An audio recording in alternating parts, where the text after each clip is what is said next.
सम्पूर्ण फेसबुकमा जोडिनुभएका मित्रहरूलाई गुड इभिनिङ।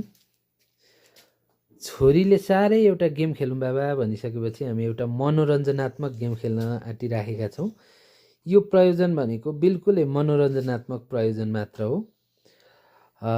यो गेममा चाहिँ के हुन्छ भने छोरीले लुडोको गट्टी 3 चोटि झार्छिन् र 3 चोटि झारेको लुडोको गट्टीको चाहिँ गणना गर्दा यहाँ बनाइएको चार्ट अनुसार कसको चार्टमा चाहिँ मिल्न जान्छ।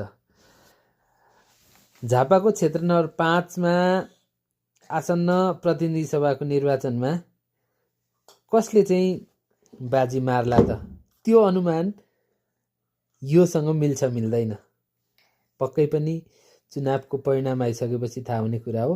यो बिल्कुलै मनोरञ्जनात्मक खेल मात्र हो। ल हामी अब यो खेल सुरु गर्दैछौँ। भिडियो कतै पनि एडिट गरिने छैन, जस्तो परिणाम आउँछ त्यस्तै परिणाम देखाइनेछ है त। ल छोरी लुडोको गट्टी झार त।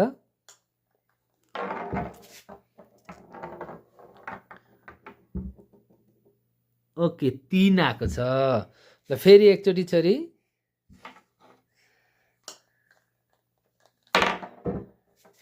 न ल भाइ हातमाथि झिक।